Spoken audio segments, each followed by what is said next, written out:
सार्थ श्री ज्ञानेश्वरी अध्याय 15वा सारांश पुरुषोत्तम योग. श्री ज्ञानेश्वर महाराजांच्या दृष्टीने हा अध्याय ज्ञानकांडाचा व पर्यायाने गीताशास्त्राचा शेवटचा व महत्त्वाचा अध्याय आहे.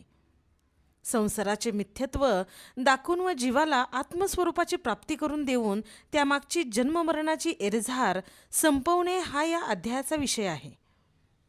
प्रारंभी त्यांनी श्री गुरूंची मानसी पूजा केली आहे व गुरुचरणांच्या सेवेचे महत्त्व वर्णन करून गुरुकृपेमुळे प्राप्त धन्यता व कृतार्थता व्यक्त केली आहे.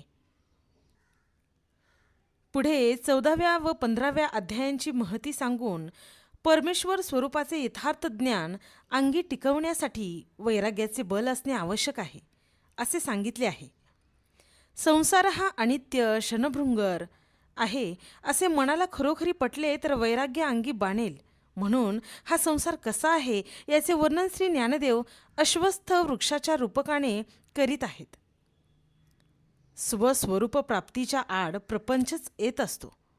हा प्रपंच एक बळकट वृक्षच आहे. याचे मूळ वर व फांद्या खाली आहेत. त्यामुळे त्याचा शेवट लागत नाही व तोडताही येत नाही. याचे विवेचन भगवंत करीत आहेत.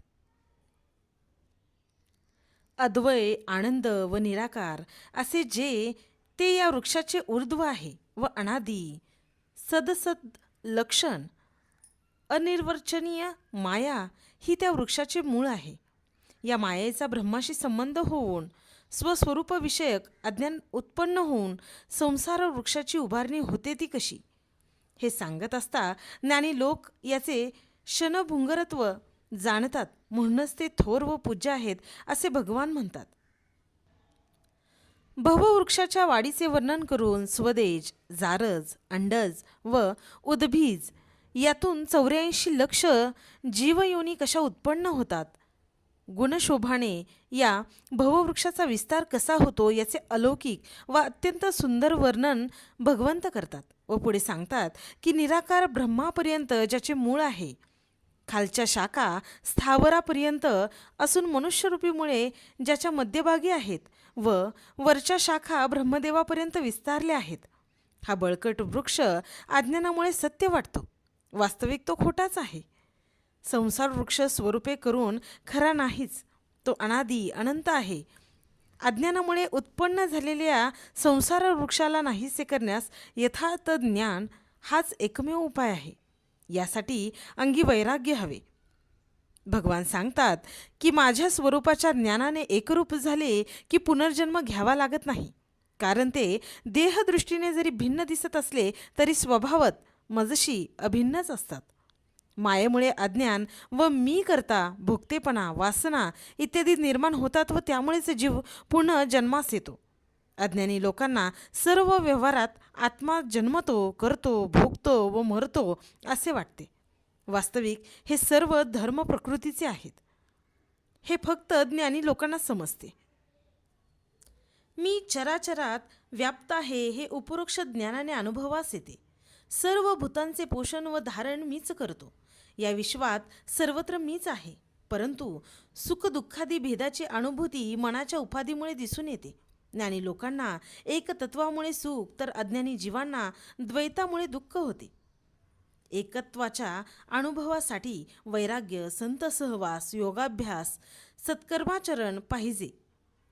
याने अंतकरण शुद्ध होते. मीच ज्ञानी व अज्ञानी पुरुषांच्या ज्ञानाचे प्रकाशन मात्र माझ्याच निरुपाधिक सत्तेमुळे होते. अर्जुनाने पुनः निरुपाधिक स्वरूप समजावून सांगण्याविषयी देवांना विनंती केली.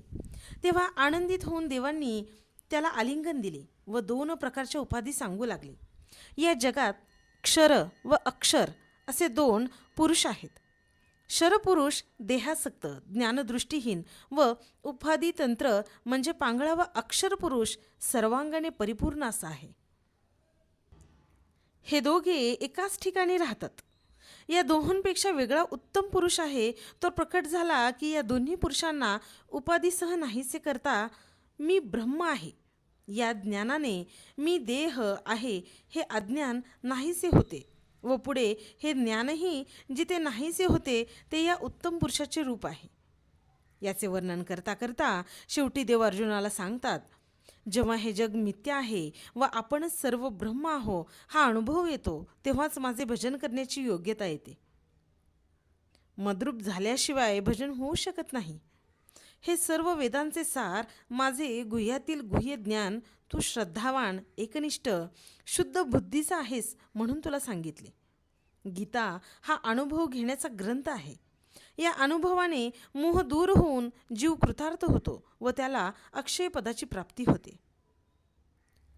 अध्याय समाप्तीस प्रसंगी श्री ज्ञानदेव सांगतात, व्यासकृपेने हे बोधामृत संजयालाही मिळाले होते, पण धृतराष्ट्र अनाधिकारी असल्याने त्याला याचा काहीच उपयोग झाला नाही. गुरुकृपेने हा संवाद मराठी भाषेत मला सांगता आला. न्यून असेल ते आपण संत पुरे करून घ्यालच.